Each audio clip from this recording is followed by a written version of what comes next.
My dining room turned into my studio during the week. Well, during the day. Paints, brushes, projects everywhere.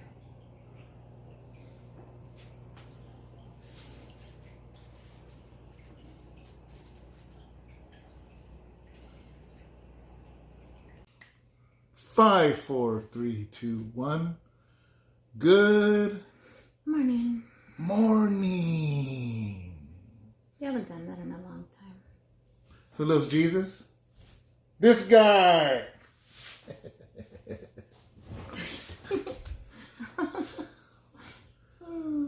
I didn't punch her. She went to the dentist. I went to the dentist. I couldn't laugh a little while ago. I was so numb. I was like, oh. It was funny because we went through the Starbucks drive-thru and she was trying to order a matcha.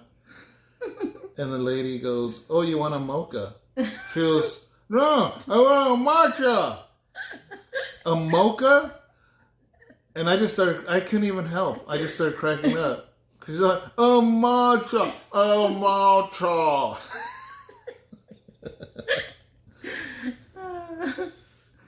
Oh my God. Oh, that fly. Stop it. So. Did you just try to hit a fly with your sock? Mm-hmm. I didn't have a fly swatter. He took off his sock, you guys, and he used his sock to try to hit the fly. And I didn't accomplish my mission. No. So he was Miyagi. It is Miyagi. It is Wednesday night for us, Thursday morning for you guys. As you know, we had a Bible study yesterday. Hopefully you got to see it. Man, if you are not watching Wednesday Bible studies, you're missing out. It's on communication, which is actually what we're going to talk about today. Right? Mm-hmm. A little bit of a springboard. We're going to springboard off of the Bible study. Yeah. And, what is that light look brighter? It's hurting my eyes a lot. It is brighter. It's really hurting me. Okay, what do you want me to do? Can I move it up? Just move the thing, flap. Don't touch the light. Move the flap. And the other one, also. Yeah. Sorry. That better? Yes. Oh my God, I'm already blind though. No. I can't see out my peepers. You guys, I can't even see you. I can't even see. Hollywood lights. Pretty soon we're gonna have to puff our faces. Now, what do they do? Remember how they in movies where they they powder. I said puff. They powder faces so they don't look shiny. See, I just need to close my eyes. See the shine right here? And puff your nose. Powder. Hollywood, man.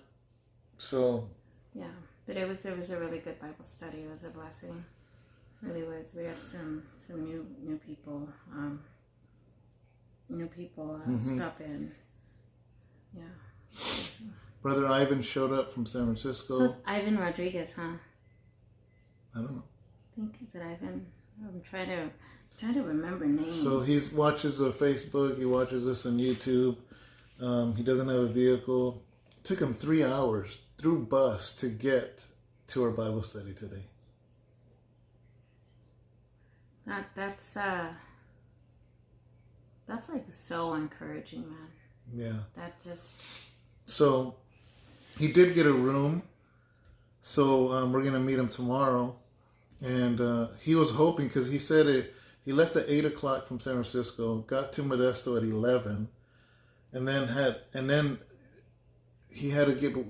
took the train, and that's way out there by Empire. Wow. So he had to figure out how to get way over there. He got the nearest hotel by the church, the closest hotel to our church. Mm-hmm. And then he walked there at 1, hoping we'd be there because, last week we were working on it. But Sharon had a dentist appointment, so we weren't there. And then when we did get there at 6, he showed up. I was like, "Who's this guy?" I thought somebody was looking for directions or something. So I opened the door and he's like, can I don't have a mask. He was it's me, Ivan. You know? And so we told him, yeah, come on in, man. So we hung out, and so he stayed the night. And then tomorrow he's going to go, because Tomas is going to work on the church, because he's going to go there tomorrow. And then we're going to eventually get there once we get off of work. Yeah, we're going to get there a little bit early. Yeah, so... Yeah, we get to fellowship a little and talk. Good, to him man. And I think he's gonna go work at the church with Tomas for a little while. Yeah, he said he's gonna help out.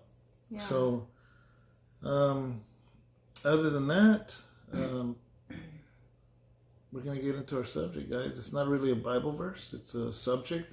Like I said, we're gonna springboard off of the Bible study, and just to, in case you didn't go to the Bible study, this is the part we want to talk about. I read a story in a book that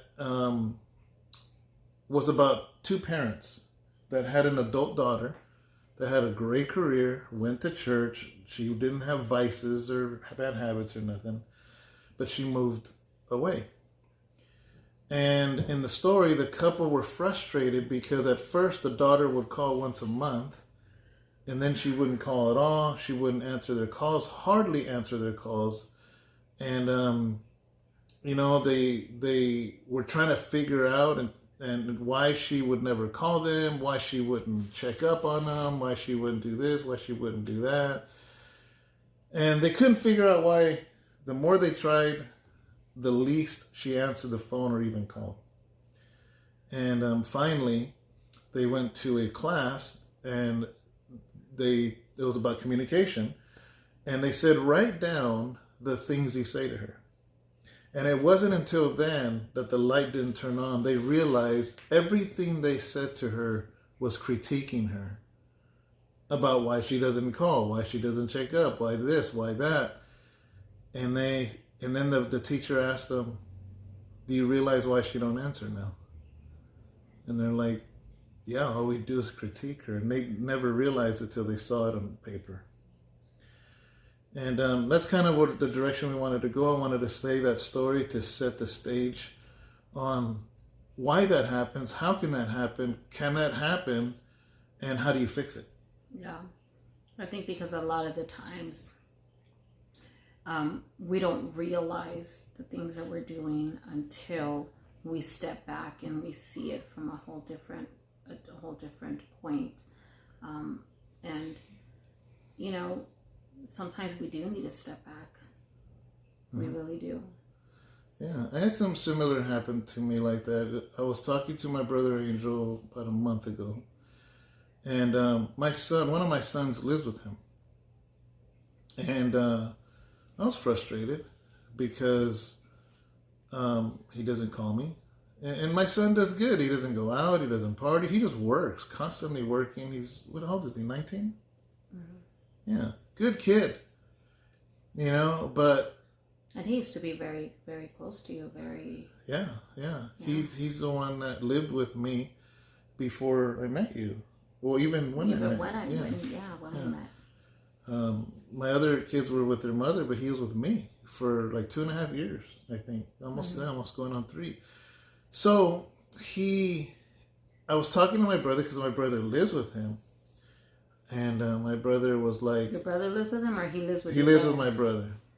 And I was talking, saying things about my son. And he goes, you know, Dave, I want to share with you something he said.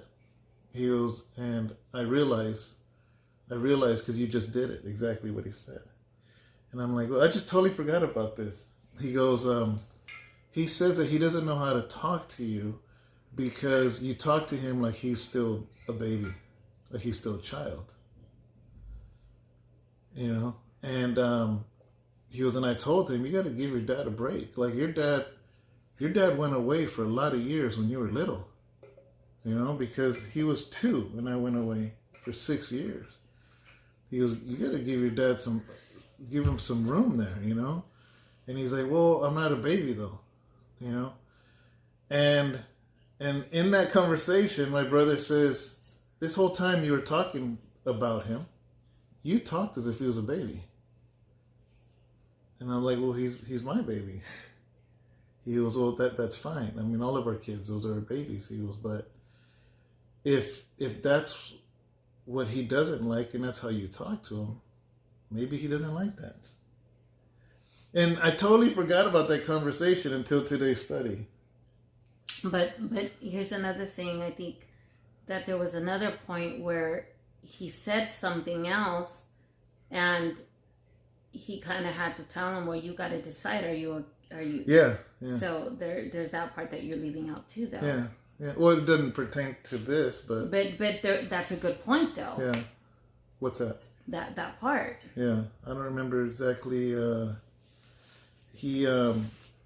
Oh yeah, because I guess I don't know. He feels like he has some friction toward me, but he talks to me. He answers me. He answers my text and all that. So it's not like he ignores me, but he was having a conversation with. Well, my brother's having a conversation with him, saying, "You got to talk to your dad more often," And he said, "Well, he doesn't call, or he doesn't talk to me. Something like, he doesn't talk to me. He's the adult." And my brother says, "I thought you just said you weren't a baby. I thought you just said you're an adult, and now you just said your dad's the adult. Who's the adult?" Yeah. That's what it was, right? Mm-hmm. But I will tell you this, that as much as I love to baby my kids, you got to ask my kids. Like, some of them hate the baby that I baby. And my oldest one loves it. Yeah, she does. But I had to take heed to that. And ever since then, I don't talk like that to him. And you know what? I've been getting better response. The other day he called me for like some parking advice, because he went to San Francisco with my other son, and he knows I know the city, Remember, he was asking about the parking, and I just talked to him normal and this and that, and he's called me other times. Just, it hasn't changed dramatically, but I will tell you it's changed in a better direction, where he will conversate a little more with me, and I didn't realize I was doing that. Anyways, that's the point of this thing, was we don't realize how other people, because we're learning about communication, and sometimes we don't realize how we talk to people. Mm-hmm. We don't. And that goes between spouses, between our kids, between our parents. You've learned, you communicate with your mom way different than when I first met you. Yeah.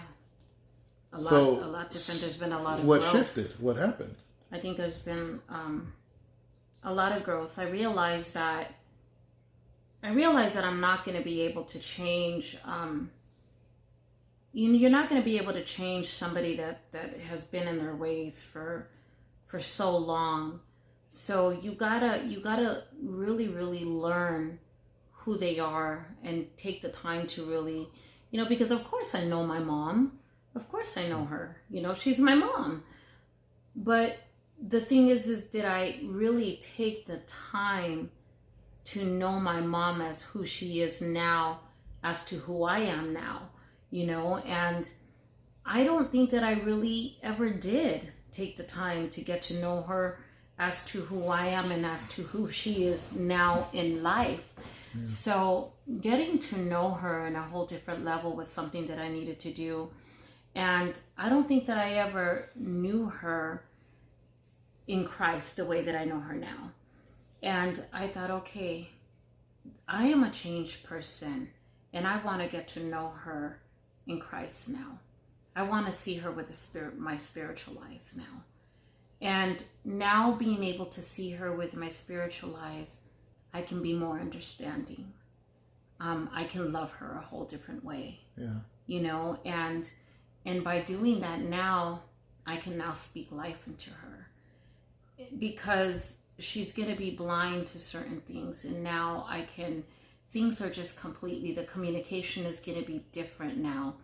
Now, when we don't see eye to eye, I'm not going to fault her for it. I'm not going to criticize her. I'm not going to do anything, but instead I'm just going to embrace her with that love, and I'm going to try to speak life into her, and instead I'm going to encourage her.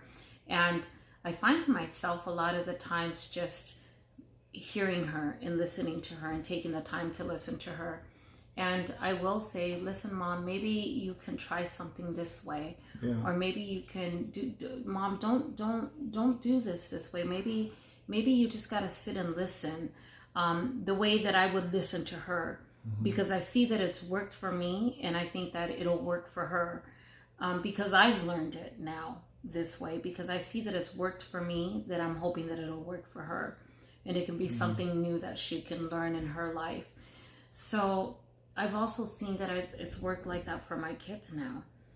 I'm a big communicator with my kids, guys.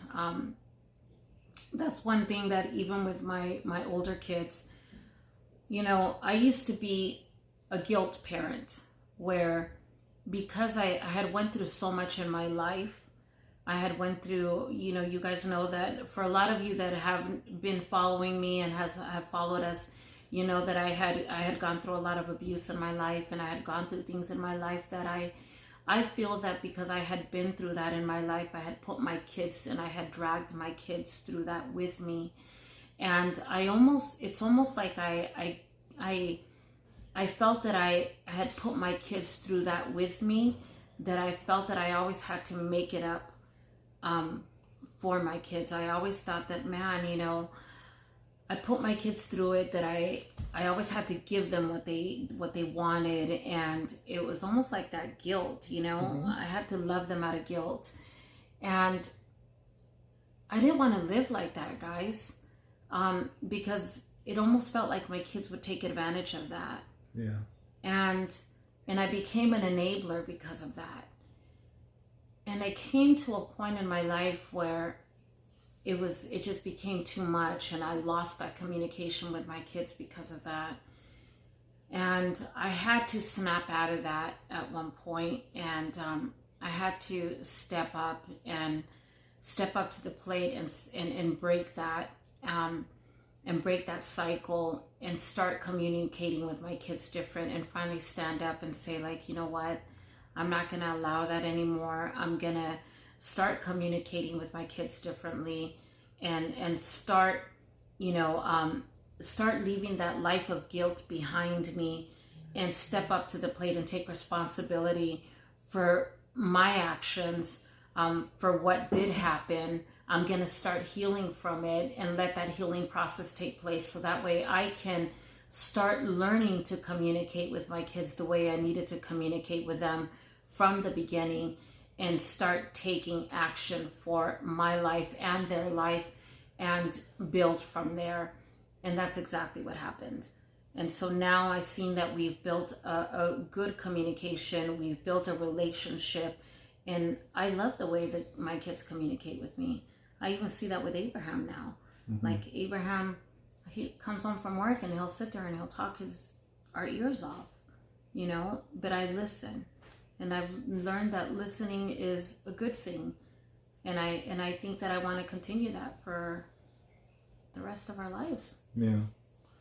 In the story though that we were talking about, in the story we were talking about, and when I said the scenario, they didn't know how to fix that problem, because the more they tried telling her how she doesn't call them, she called less. Yeah. So then once they wrote it down, they realized how critical they were of her. So the person teaching them or whatever said, you need to encourage, not discourage. So every time they called, they didn't go to the negative. Yeah. They thanked her for calling. And subconsciously, they didn't even mention it to her. I think subconsciously she realized, like, I do miss my parents, but every time I call, all they do is get on my case. But it changed. Yeah. So what started happening was she started calling more often. She started calling once a month, and then she started calling sometimes twice a week.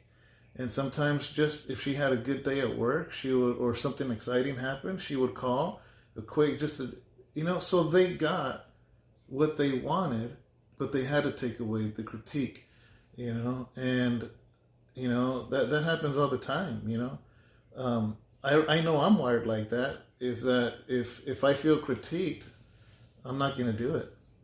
Yeah. I'm not going to do it. And I think a lot of people are wired that way. There's the person, like, let's say you want to do weight loss, or you want to eat better or whatever, right? You're like, let's say it's your day one and you feel so good about yourself, and, you tell somebody, and instead of being excited for you, they tell you, well, man, you were stuffing your face with pizza last weekend. And it's just like, oh, thanks. Thanks. I just told you I just had a great day. And a lot of times we can do that without even realizing it. First day of job, first day eating better, heck, sometimes, man, people if they want to eat healthy, they're so excited they actually ate a healthy lunch. And they'll be like, hell, yeah, well, what do you need for dinner? It's like, so you tear people down, yeah. And you're not meaning to, because subconsciously, the reason we critique is we think we're going to critique them to be better people, but actually it works opposite. I think I remember when we had first started, when we had first started our, the weight loss started to show, I remember we would put down that we had lost this much, or we were eating a certain thing, and people would be like, should you be really eating this, or should be doing, and here's the thing, people didn't realize that, like our weight loss was such a bigger journey. Like David had weighed almost what, close to 380 pounds. Yeah, 378. Yeah, almost, that was a lot more that he had already lost, close to 100 and something pounds. It was a lot more. Yeah, we're still thick, and everything. But we were 100 pounds more, weighed 100 pounds more, and we were proud to be where we're at. We're happy to be where we're at, because we're not where we used to be. So for us, it's still such it's a triumphant journey for us, because we weren't where we were. And, so for somebody to come and just like, boom, and it's like, wow, you don't realize where we were and what it's taken for us to even get there, and the journeys that it's taken. Sometimes we don't realize what people have gone through to get to where they're at. And then we just want to come and we just want to criticize, and that could be tough. And it depends. Like the other day, last week was my older brother's birthday. He did not critique me at all, but I'm going to use this example. Because he knows, because we had weight loss surgery a few years ago. So can't eat the same like I used to. And, but for my brother, there's no way for us to be together in the evening, because my dad he's on and off work, and he's working nights. So the only time was lunchtime.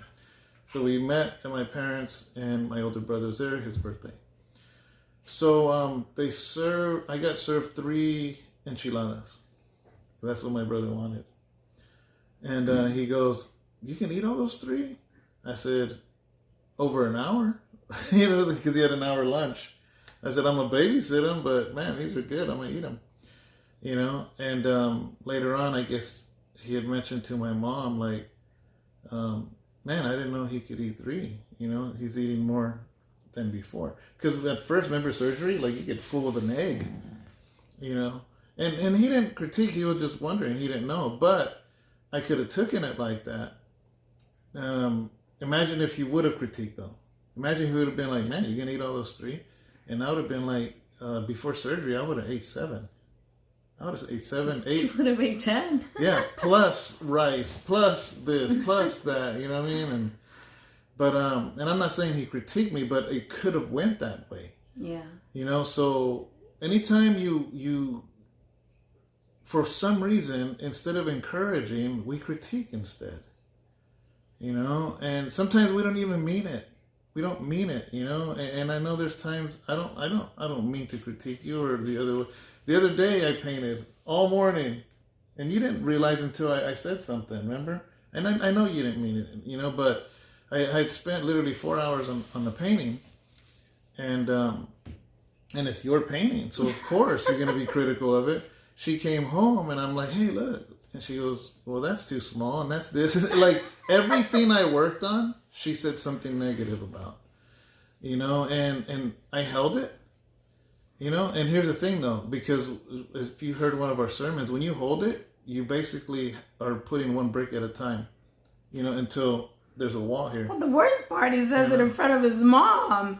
And I'm like, seriously? You're going to let it out in front of your mom? Yeah. Well, I said it low. She was literally sitting right behind us. You know, I'm like, hello? But then I'm just like, you know what? I'm just going to say something, you know? And here's the thing, in my heart of hearts, I know you didn't mean it like that. But you said it, what did you say? I don't remember. You probably remember better than me. You said something about me not liking any, after you said you didn't like anything that I did today. And I'm like, whoa, wait a minute. I said, I didn't say I didn't like anything. I just asked you if I just said if it was too small and if you can put more animals. That's what I asked you. If you can put, I don't remember. And I said, I just asked, and I said, babe, this is a once in a lifetime painting. I said, I want to have this forever. And if you can just add more animals so it can look more like my portrait, like my picture. And I didn't mean to critique you. Critique? I still can't talk, guys. But I told you I didn't mean to critique you, and it wasn't my intentions to make you feel that way. But I want more animals. I just want an abundance of animals. Yeah. That was it. So, like, when somebody, you know, and it's like, we got to know who we're dealing with, what we're dealing with, whatever. Like, for instance, I've been preaching since Terminal Island. So I've been preaching 13 years. I'm not saying I'm the greatest preacher in the world, but I'm confident. I'm confident the Lord's going to give me a word in my preaching. Music. I did music for a lot of years. I'm confident that if I felt like recording a song, I'd be confident that it would come out good. You know, I'm not so confident in my painting, to be honest with you. So, you know, anybody doesn't know, but it's like, you know, anything, I'm going to take it a certain way because I'm already not confident in my paintings. You know, I try and I'm trying and I'm learning and I watch YouTube videos and I watch other people. I'm just being honest. I'm not as confident in my painting as I am in me doing music or even me writing a book. I'm confident in that. I'm confident in those things, you know, but maybe there's something that somebody you know, that isn't so confident in what it is they're trying to do or accomplish or whatever. And we could easily tear them down. And by trying to bring them closer, we can be critiquing and they actually push away. You know, like the daughter in the story, you know. Maybe they thought they were just giving her a hard time, but they didn't realize how she was taking it. Yeah, and I think yesterday after when we sat there, I told him and I said, you know, babe, I said, I challenge you. I said, I challenge you to do whatever it is that you want to do with that painting. All I ask is for more animals. I said, all I ask is put a giraffe on there. I said, all I ask is for more animals because you had told me, how about if I put a tree here and do this? And I said, babe, you can do whatever you want, but I know that you're capable of doing more, and I challenge you to do it because I know what he's capable of. And there's been other times where I do push him and I tell him, babe, I know you can do more than that.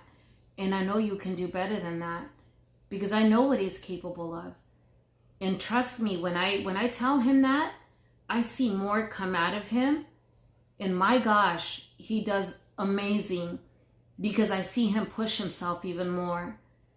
And there's just something, sometimes he just needs a little nudge, and man, he does more than what he even knows what he's capable of, you know, and I love to see him encouraged that way. And I see when he challenges himself, and sometimes he doesn't even realize what he's capable of when it comes to his paintings, when it comes to his paintings. So I know that you sometimes don't see it, but I do. I know that you can do it. So that's why last night when I told you, just do what you got to do. Yeah. Because I know that you're capable of it.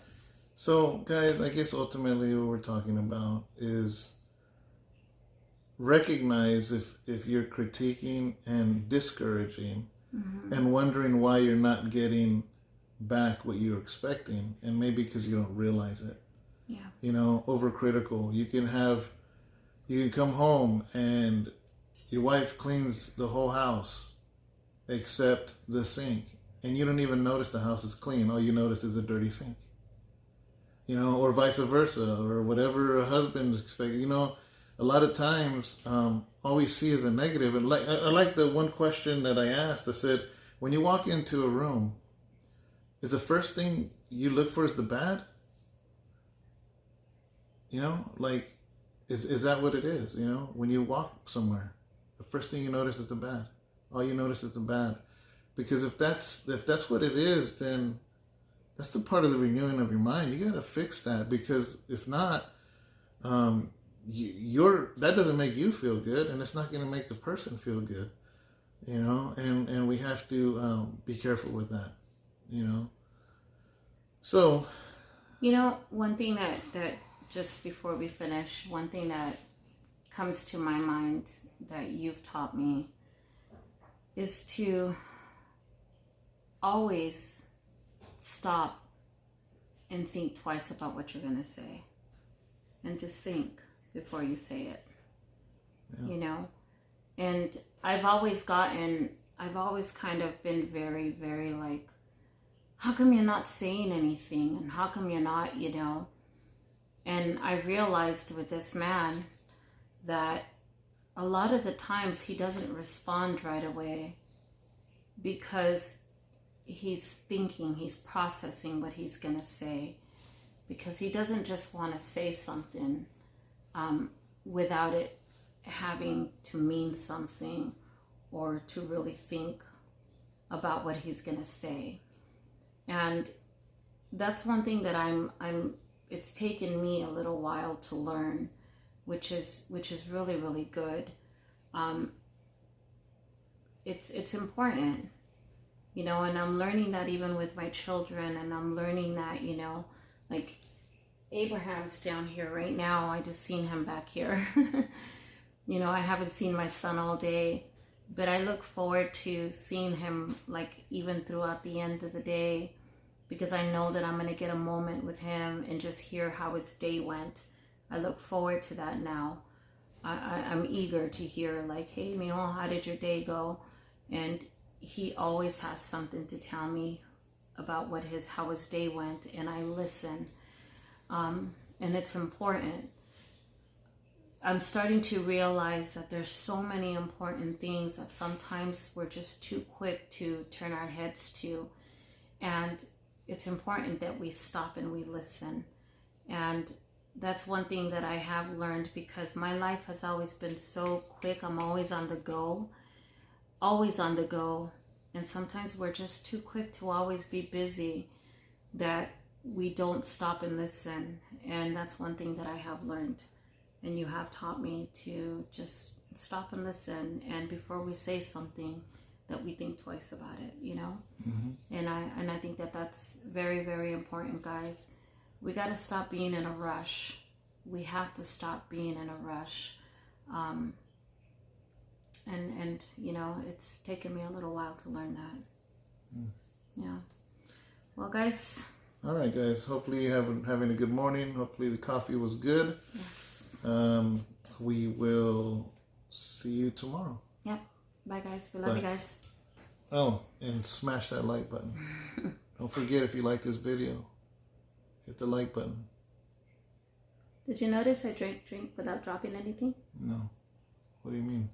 I was able to drink. My mouth's not that numb anymore. Oh, yeah. Okay. I drank earlier and it spilled everywhere. Picture. Oh. Okay. Bye.